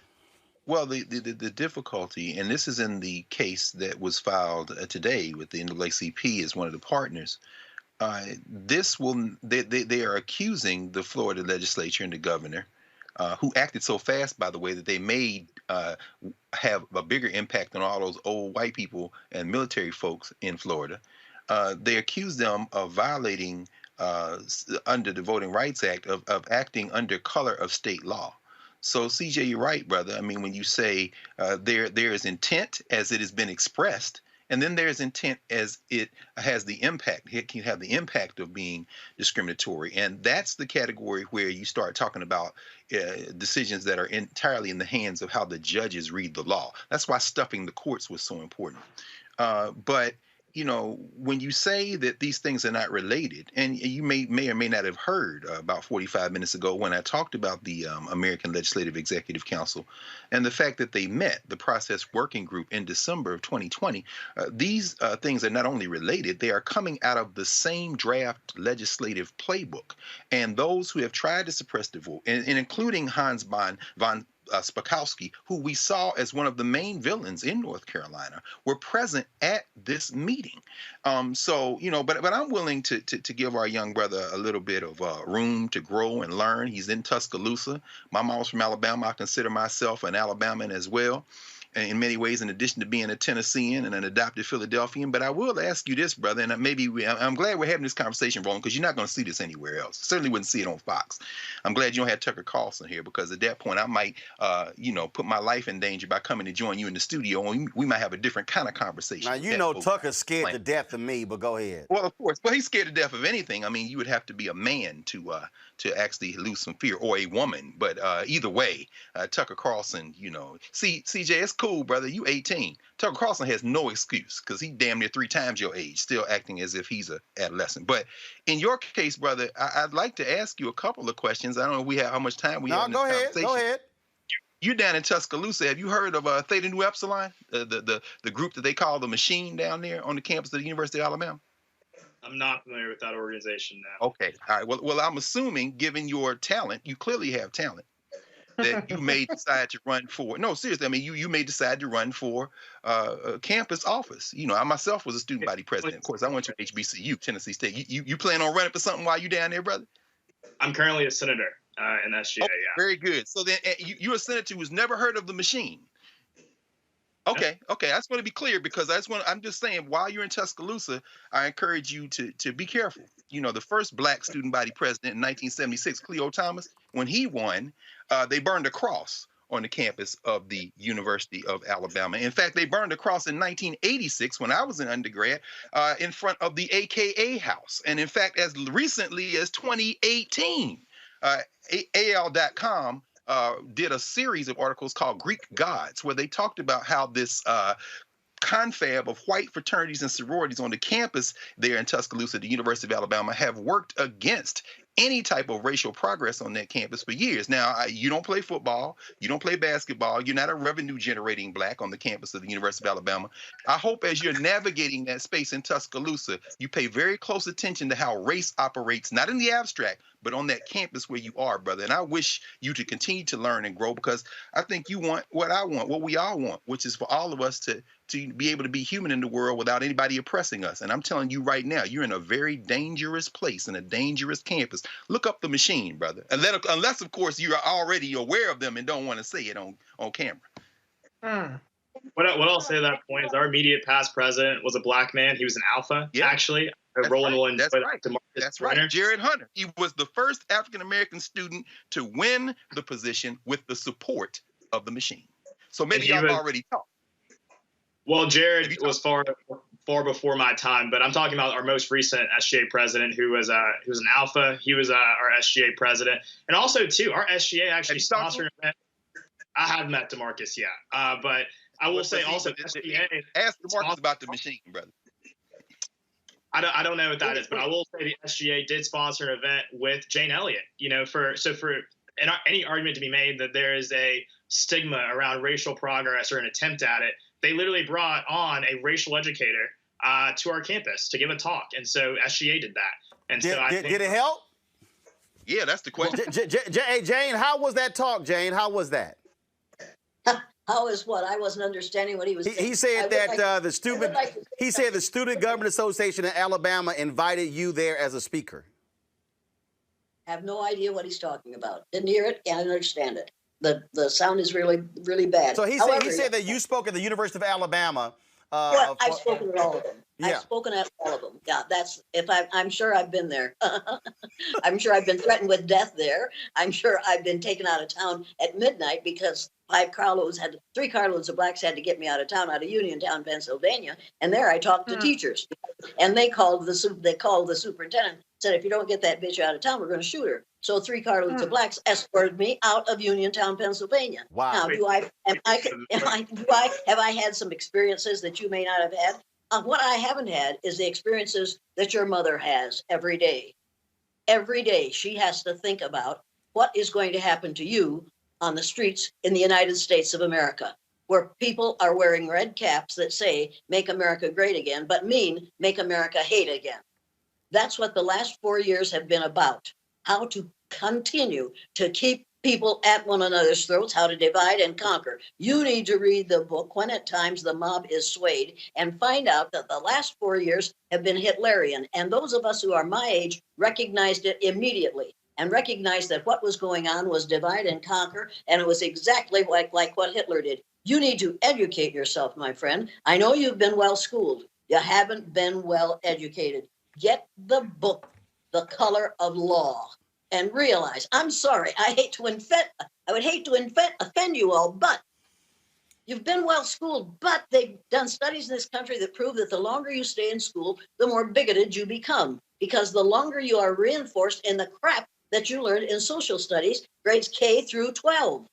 That is not social studies that we teach in the schools in this country. It's anti-social studies, and you better get that into your head, and you better start doing it now. When you walk out on the street, you make good sense, you think, on this program, but you're in danger when you walk out on the streets because people who see you saying these things, some of them are going to hate you for them, and some of them are going to say, well, he's right, but he's black, let's take him on. You are in danger, my friend, because of people who look like me. My son has been beaten and spit on and has had all kinds of stuff And I finally had to move out of the community because one of the superintendents said, better get your kids out of this school. Why? Because the teachers are trying to destroy them. I've been through things that you'll never go through. However, I will never go through what you have to go through every day. And the worst part of what you're doing right here is protecting the oppressor. You are saying the oppressor is right. As long as there are people who are willing to protect the oppressor, that's how long the oppression will go on. And no matter what name you give it, it is unfair, it is indecent, and you need to realize that you're being used. You are being used by a man who will use anyone to advance his monetary happiness. And that's what it's all about. He will use you. The people who are following him are using you, and you are being used right now. Now, you can say that I'm an old white woman saying these things, and I don't know what I'm talking about. My friend, I suppose, what are you, 20 years old? I was 60 years old when you were born. I know more than you know. I have read more books about the situation that's in this country. Racism is a major item in this country. It impacts every area of our lives. And if you are willing to go along to get along, eventually the people that you are supporting now will drop you. They will drop you so hard and so fast, and you will have nobody to turn to. You need to build a group of people who will understand you and truly accept you, not just who will use you because you are willing to be used. Well, CJ, go ahead. With all due respect, you say I'm protecting the oppressor. Maybe the reality of it is just I'm refusing to be oppressed. You know, I don't wake up every single morning seeing racism in every interaction that I have or racial bias in every interaction I have. Hold on, Jane. CJ, go ahead. Jane, you can respond. CJ, go ahead. I believe that my future is of my own creation. I believe that opportunity is something that I can get as long as I work hard and play by the rules. That's something that I've created for myself. You know, I don't come from the greatest means. I don't come from some rich suburban family. I was born to a single mother who was a high school grad who had me in her senior year of high school. For me to be the first in my family to go to college and to achieve what I have, that's a big deal. And that's not something that's going to be robbed away from me because of any faux racism argument that you're making here. I'm not protecting anyone. I'm simply saying that no one, no big phony white supremacy or whatever any of that is going to stop me from achieving what I want to achieve. So CJ, you believe that white supremacy in America is phony? No, I believe that this idea that everything and anything is No. I didn't know. We didn't say everything. I'm asking you a question. Do you believe that white supremacy in America is real? I answered the question. I said there are issues with racism still in America today. Did you have any issue with the Proud Boys, the role they played in the January 6th insurrection, where you also spoke here in D.C.? With the Proud Boys, you know, I think there are literally minorities who are members of the Proud Boys. So No. You didn't answer my question. The Proud Boys is a white supremacist organization. The FBI has arrested numerous members because of their involvement, and the Oath Keepers as well. So what I'm asking you, they are individuals who have made it clear they want a race war. So do you condemn that, or are you cool with the Oath Keepers and the Proud Boys and their involvement with Republicans, Donald Trump, and the party on January 6th and even before that? The reality of it is that, you know, at the end of the day, I condemn all acts of violence. No. I am not. See, that's that general, I condemn all acts of violence. No. I'm asking you a specific question about specific individuals who led the insurrection on January 6th in Washington, D.C., an event where you also spoke. Am I correct? Were you not a speaker on January 6th? I was a speaker. You was? Yeah. Okay. So what do you make of Oath Keepers, Proud Boys, and their racism and their involvement in leading an insurrection that attacked Capitol Police officers where they tried to actually harm members of Congress? You know, at the end of the day, from what I saw and from my interactions with, those organizations, and I'm not all too familiar with everything they've ever said, so I'm not going to sit here and defend anything they've ever done or anything they've ever said, because I'm not in a position to do that. But what I will say is that I know leaders within those organizations who literally have black wives, who have black children. Okay, hold on. Let me tell you something. Let me tell you something. That was Thomas Jefferson was raping a black woman who had kids. That don't mean nothing. Do you understand? I've known some white racists. I've known some white racists who had black women as side pieces. That don't mean a damn thing. So just because somebody was black, what I'm still asking you. These were individuals who were part of an insurrection at the U.S. Capitol. Do you not say that's not the kind of folks we should be involved with in this country? Those are the kind of folks that should be condemned and put in jail? Well, I think I answered your question the first time you asked. Okay, I got it. See, Jane, CJ is actually doing exactly what you said. When you're making excuses, he won't even answer the question because he's afraid to publicly be real, and he wants to make excuses for them. And he doesn't understand the significance of the noose that they hung while they were doing that, committing that insurrection. They hung a noose there. It wasn't for those congresswomen. It was to tell the people of color in this country, here's what's coming for you in morning. Make no mistake about that. That was not an accident that they hung a noose. Reese, I got to pull you in here because, Reese, here's what's interesting. I'm going to go toss it to you, Reese. I'm going to come back to CJ. Donald Trump specifically, and the Republican Party specifically, called out voters in Detroit. That means black people. Voters in Milwaukee. That means black people. Voters in Philadelphia. That means black people. Voters in Atlanta. That means black people. You got Congresswoman Stefanik, who specifically went on television and said there were 40,000 fraudulent votes in Fulton County. That means Atlanta. The Secretary of State called her a liar. They now want to replace Liz Cheney with Stefanik. What's interesting to me is how all of these black Republicans like CJ stood out there talking about stop the steal when they were specifically saying it was black voters who stole this election. Well, some of the best foot soldiers of white supremacy are black people. And at the end of the day, though, what I will say is everybody gets their N-word wake-up call. That's black people, that's Asian people, that's Latino people. Everybody gets it except for white people. And to be honest, poor white people get it too when they're getting their leg chopped off because their rural farms or their rural hospitals have been shut down and they got diabetes. That's their N-word wake-up call, okay? And so you don't have to choose to be oppressed, DJ. And I applaud you. I think you're doing well, given the fact that you have an agenda for why you're on the show. And I think you're definitely handling that agenda. But deep down inside, you have to know that N-word wake-up call is coming to you one day. You in Alabama. It's going to come to you. And you better be prepared. You can gaslight on here if you want to, but I hope you're really prepared deep down inside for that wake-up call. I'm not wishing ill on you. Don't get me wrong. But I'm just saying it's an inevitable fact of being melanated. If we're using the good Jane Elliott's language, it's an inevitable reality that we all face, whether we want to or not. It's not even just a socioeconomic thing. It's not a pull yourself up by your bootstraps thing. It's a reality because you're not making the choice. Other people are making the choice in how they interact with you. Until you can control how other people choose to interact with you, you don't have the power that you think you have. Now, we have the power to control our reactions, but you don't have the power to necessarily control how other people react to you. But anyway, as far as the Stefanik and this Liz Cheney thing, what is so amazing right now is that it's no longer a dog whistle, it's a bullhorn.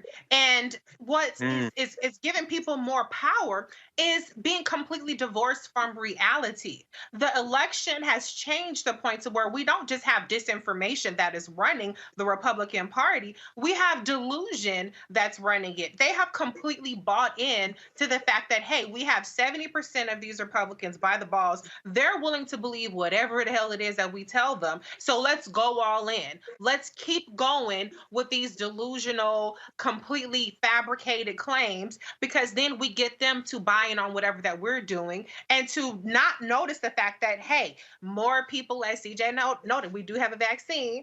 yes, 150-something million Americans are vaccinated, that people are getting jobs, that people are getting health care, that there are all these perks that they are getting as a result of the Biden-Harris administration, in which 100% of Republicans voted against. As long as they can keep them distracted from that part, and they can say voter fraud and the blacks in Georgia and the blacks in this place and the blacks in that place, then they're going to win. Unfortunately, the Republican Party in 2021 has not learned that you have to come with the rest of the country in terms of putting forth some policy solutions.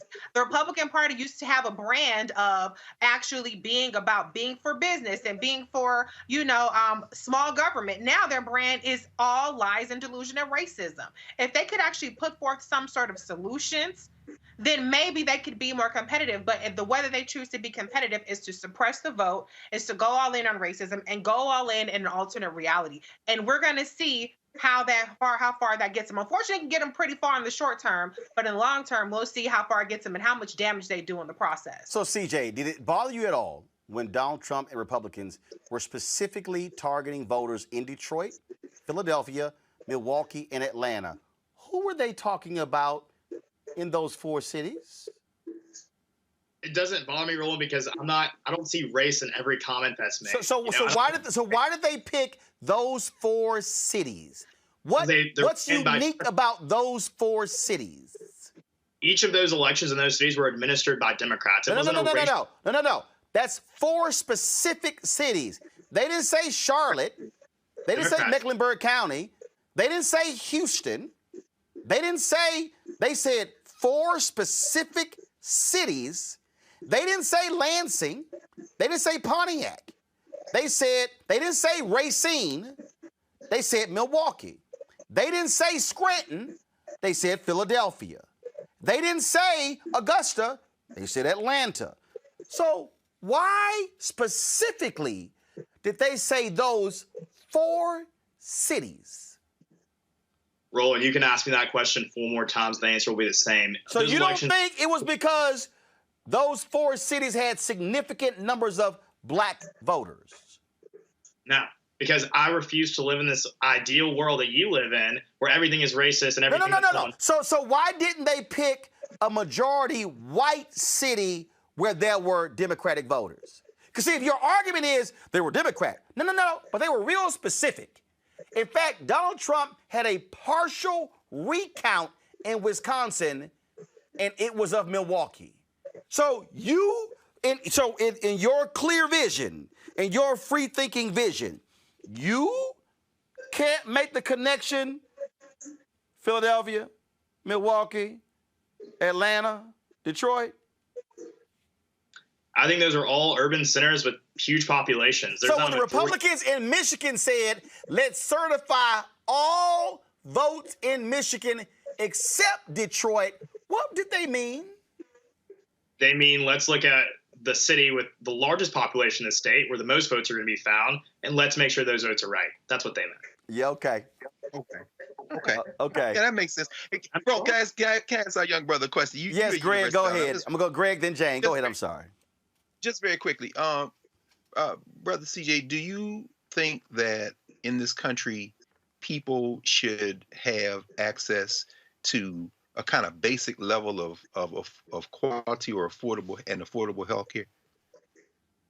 I think we do need to do that. I think the way that we do that is different than the way some people on the left have suggested through a single payer system. I think that the way we do that is by allowing people to buy healthcare across state lines, letting the free market work, driving down the cost of healthcare so that it's more accessible. It's a damn shame that in this country we have an infant mortality rate higher than some developing countries because of the lack of accessibility to healthcare that we have in this nation.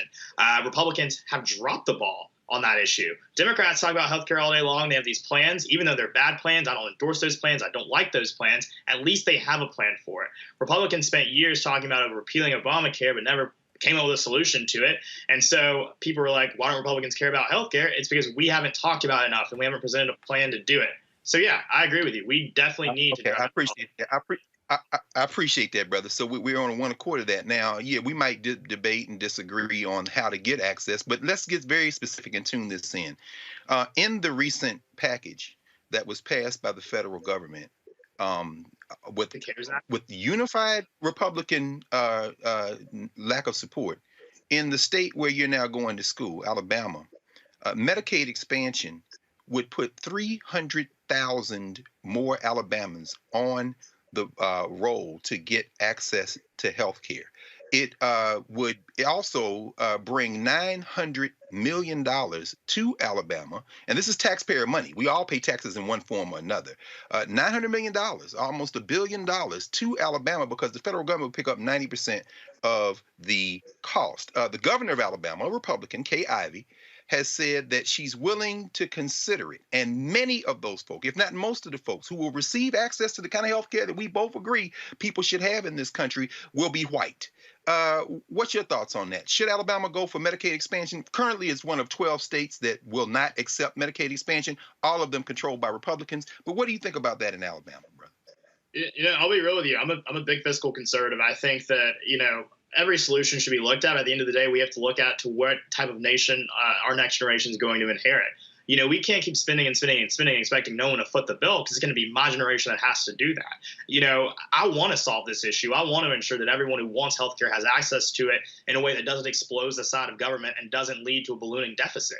I don't know if Medicaid expansion is the way that we accomplish that. But I do believe that it's going to take both sides of the aisle coming together to really address this healthcare issue that we have in this country. But before I go to Jane, CJ, did you express any opposition to the federal deficits when it blew up under Donald Trump? Yeah, I've always been a fiscal conservative, and I think that I've been pretty consistent in that. No. That's not what I asked you. Did you express, when you were out there touting Donald Trump, saying 4 more years, did you at any point say Donald Trump's exploding of the federal deficit in the last 4 years and all the Republicans who voted for those bills that exploded the deficit, they were wrong? Did you at any point say that? I think there were Republicans that voted against some of those bills. No. Are you serious? Wait a minute. Hold on. You say you're a fiscal conservative, right? I am. Were you were not aware of the exploding deficit with the bills passed by Trump and Republicans? It's not about lack of awareness. As I said, I've always been a fiscal conservative and maintain that. No, I'm saying, but did you ever say Republicans and Donald Trump, y'all are wrong for this exploding deficit? My commitment to ensuring that America is a fiscally conservative nation has been steadfast. No. But you didn't answer my question. It's very simple. I'm asking you a question. When you were out there championing Donald Trump, when you were at the Stop the Steal rallies, when you were there on January 6th, did you at any point say, by the way, y'all, I'm a fiscal conservative, Donald Trump, y'all have exploded the debt, y'all are making it harder for my generation, y'all need to rein in spending? Did you ever say that? Well, as I said, I've been a fiscal conservative and maintained that. When Bernie Sanders was talking about expanding healthcare in a way that was going to cost $1 trillion. I specifically asked you, did you ever criticize current Republicans and Donald Trump for exploding the deficit in the last 4 years? It's either a yes or a no, CJ. Oh, that's an absolute yes. When these omnibus bills came through Congress, I opposed them. I thought they were stupid. I think you attach all these riders, all these crazy legislation to one big bill that's a must pass. It's bad for our country. It's wildly But you wanted 4 more years of Trump, right? Well, 4 more years of a president who was going to bring about economic opportunity, ballooning job growth, record numbers on the stock market. So that's interesting. Yeah. That's interesting. So you like the ballooning stock market, but you did not criticize him on the ballooning deficit. Well, as I've said 3 times now, I've always been a steadfast opponent of anything that balloons our national debt. But you supported the guy who was ballooning the debt. For all 4 years that created jobs, a record number of jobs. We had more jobs in this country than there were people to fill them, Roland. Got it. That's a successful administration. God bless America, Roland. Got it. I just find it to be curious. I'm going to Jane. I want to show this, Jane. Jane, you started what you're doing, Jane, the day after Dr. King was assassinated on April 4th, 1968. That's what you told me in the previous interview. We talked about voting, things along those lines. Jane, I've got to get your thoughts on the junior senator from Alabama when he was asked, when he was running against Senator Doug Jones, about the Voting Rights Act. Go to my computer, please. The thing about the Voting Rights Act is, it's, there's a lot of different things you can look at it as. Who's it going to help? What direction do we need to go with it? I think it's important that with everything we do, we keep secure. We keep an eye on it. It's run by our government, and it's run to the point that it's got structure to it. It's like education. I mean, it's got to have structure. Now, for some reason, we look at things to change, to think we're going to make it better, but we better do a lot of work on it before we make that change. Jane, that is the former Auburn football coach who is now the junior United States Senator from the state of Alabama, Tommy Tuberville. He is not very different from most of the people who are supporting Mr. Trump and his policies. 40% of the people of the electorate in this country would support a man who would say it's all right to deny people the vote based on the color of their skin. So, Jane, where do we go? Where do we go? So, if we are to, we have to educate these young people. This young man is an example of what we haven't done with education. He needs to be taught the truth. We haven't been teaching the truth in the schools in this country for the last 300 years. This is a problem of education. Educators are supposed to lead people out of ignorance. You can see that this young man should be listening to you, 3 adults who know what you're talking about. He is trying to teach you. You have forgotten more since breakfast than he will ever know. You have experienced things that he will never experience, but he will experience them if he doesn't get his head on straight and start reading the history as it really happened instead of reading it as he was told in the schools in the United States of America.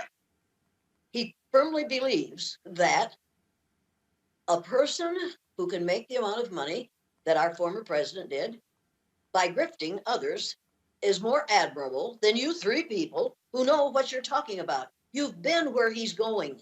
What you're trying to do is set it up so he doesn't have to go through what you have gone through. That doesn't have to happen again. We could put a stop to this if we chose to, but instead we are perpetuating this myth as long as we keep people like this young man in the dark. If we can keep him believing the lie, that's how long we can perpetuate racism in this country. We think, but it isn't going to work.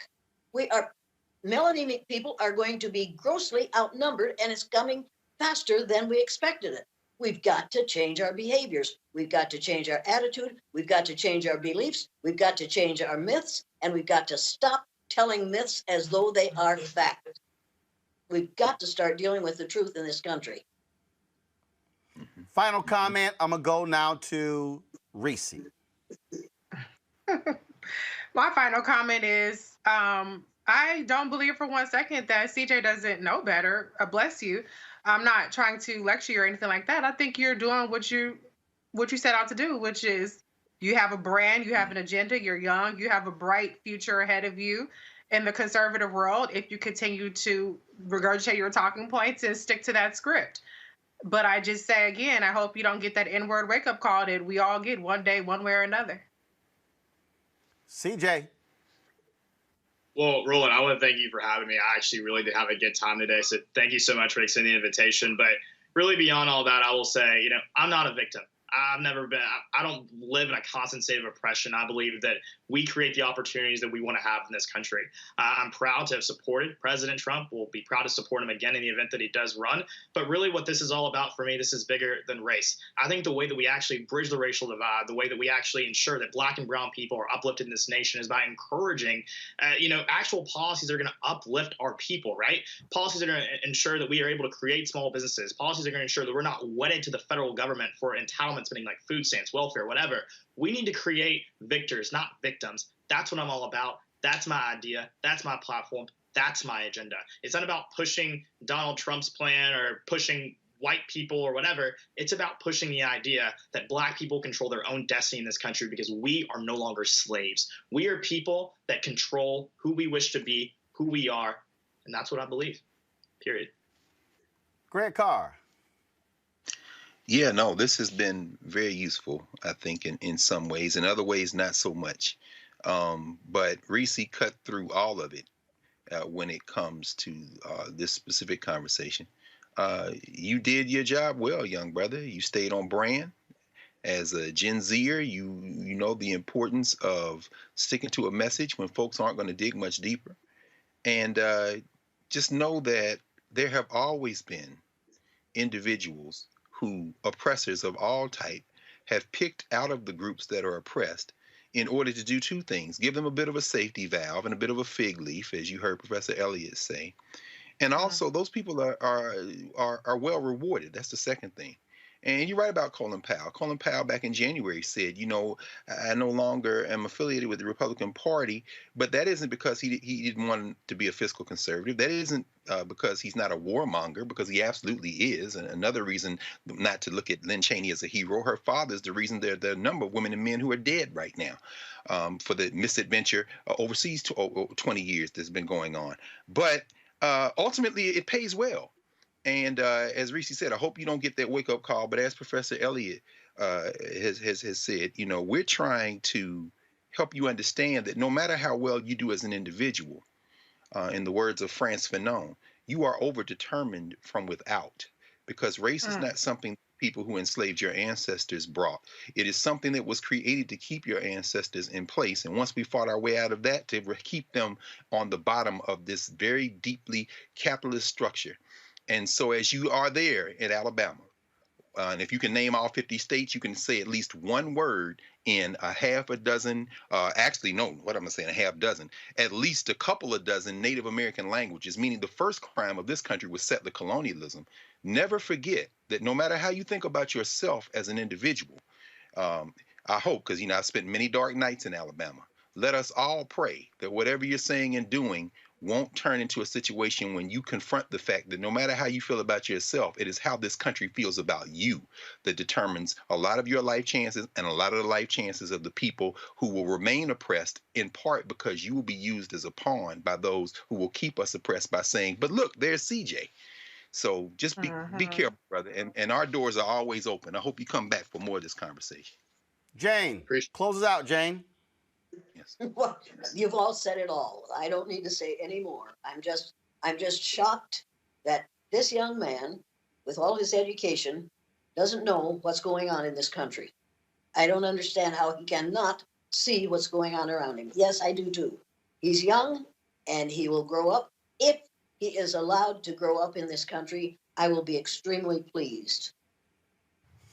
I'll close it out this way. My position is very simple, and I love leave it on the file shot. I love the people who run their mouths on Twitter like this. I don't know who this ignorant woman is. Robin Barnes out of Michigan. She's the CEO and principal broker of Latitude Luxury Real Estate in Michigan. First of all, she said, well, you know, why are you picking on this kid? Now, CJ will tell you, a whole bunch of CJ supporters was saying the same thing before CJ turned 18. I said, see. I'm glad to be here. I don't. No. I'm just telling you. I'm just telling you what she said. And CJ confirmed it. I said it. I'm going to wait till he turned 18 when he grown before I invite him on the show so y'all can stop whining and saying, why you picking on a kid? I said, we'll wait.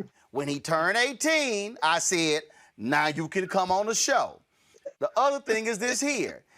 All the folks talking about, oh, let somebody finish. This is real simple for me, CJ. And if anybody, I've had black conservatives on my show before. I've had different people.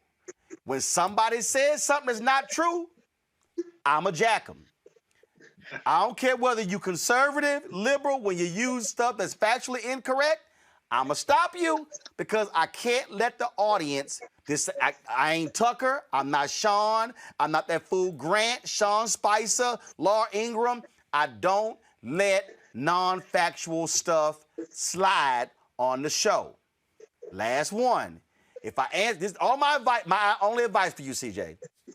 When somebody asks you a question, don't obfuscate, don't deflect, just answer the question.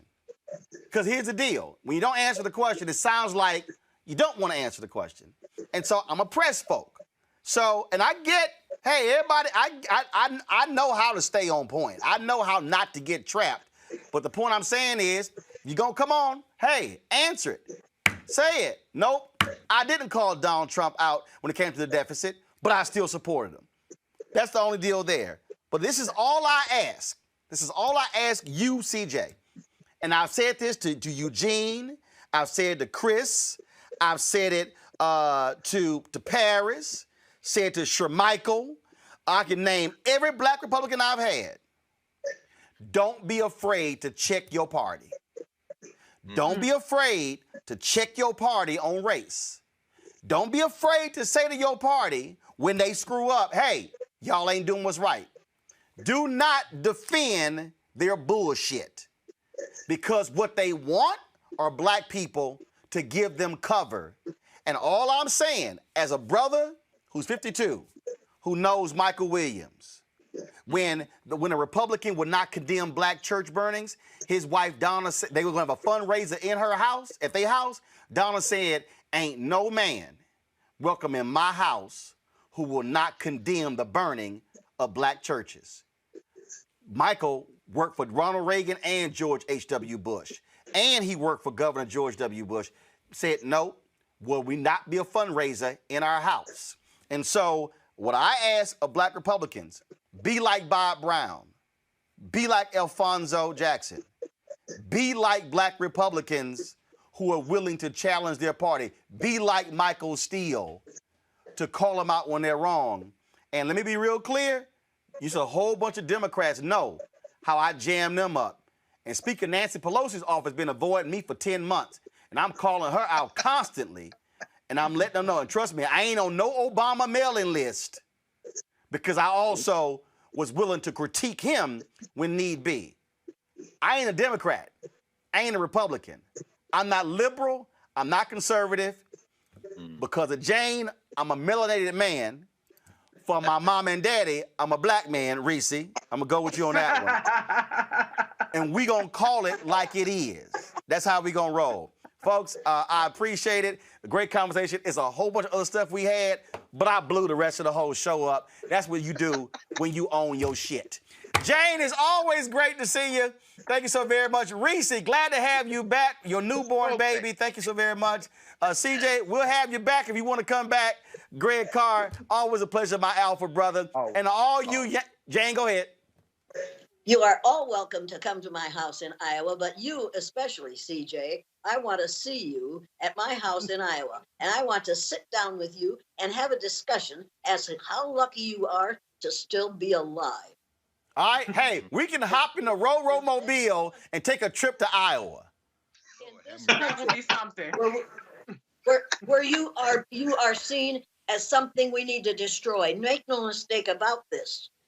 I want this stopped, but we won't get it stopped as long as you go along with the people who are perpetrating it. You can't go along to get along and put a stop to the nonsense. If I haven't learned anything else in my life in the last 87 years, I've learned that. I could go along and not be kicked out of my family. I refuse to do that. When you see something wrong, you have to name it. You have to stop it. What you're seeing is wrong, but you don't want to see it that way because they're appealing to your vanity. And you are gorgeous. You are gorgeous. There's no doubt about it. All right. They will destroy you. They will destroy you. As they tried to destroy C.T. Vivian, they never got that done. They destroyed Martin Luther King Jr. I don't want that to happen to you. I've met C.T. Vivian. He was young like you were once, and he learned the hard way what you have to do to survive as a black male in the United States of America.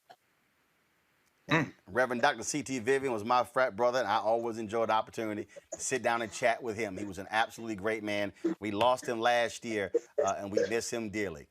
Folks, I appreciate everybody who watched. Thank you so very much. Y'all, please support what we do here at Roland Martin Unfiltered. Ain't nobody else having these kind of real conversations. Join our Bring the Funk fan club, Cash App, $RM Unfiltered, PayPal.me/R Martin Unfiltered, Venmo.com/RM Unfiltered, Zelle, Roland@RolandSMartin.com, Roland@RolandMartinUnfiltered.com. Y'all supported what we do. And because, look, we all about giving y'all, this was straight unfiltered today. That's all it was. We keep it real. We keep it black. We keep it honest. We keep it hot. And look, if you can't handle this conversation, ain't my damn problem. To all y'all New York Yankees fans, how you like them Astros kicking y'all butt today? Don't be haters. Don't be haters. Mark Thompson, all about the Strobes. I'm going to see y'all tomorrow from Elizabeth City, North Carolina, where we're going to be live streaming and broadcasting the Andrew Brown Jr. rally. Oh, and to all the fools who tried to say I got ran out of Elizabeth City, North Carolina, I wonder why they invited me back. But y'all asses ain't showing up there. Don't worry, y'all can watch our live stream. Before I go, don't forget the conversation we have right now on my Facebook page, Andrew Young and Cliff Albright. Roll it. Just about hurting black folk. Right. Nope, that's not it. That's the wrong one. I need you to roll the Ambassador Andrew Young. There you go. That one. Put another nail in the coffin of racism. You talk about awakening America. It led to a historic summer of protest. I hope our younger generation don't ever forget that nonviolence is soul force. Priceless.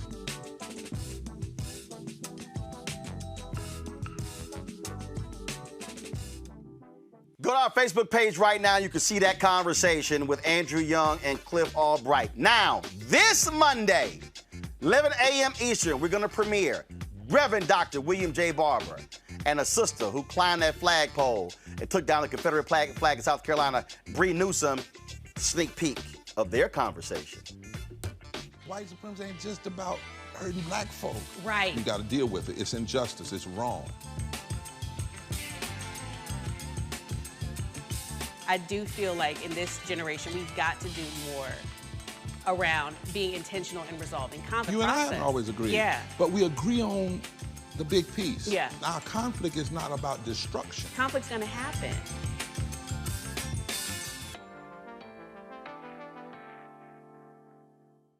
All right, y'all, the 6-part series we have. The first one is Tiffany Lawson, Janetta B. Cole. The second one is Andrew Young, Cliff Albright. The third one is Bree Newsom, Reverend Dr. William J. Barber. Premieres on Monday, 11 a.m. Eastern on my Facebook page and Instagram page as well. Y'all check all of those out. We got 6 of them.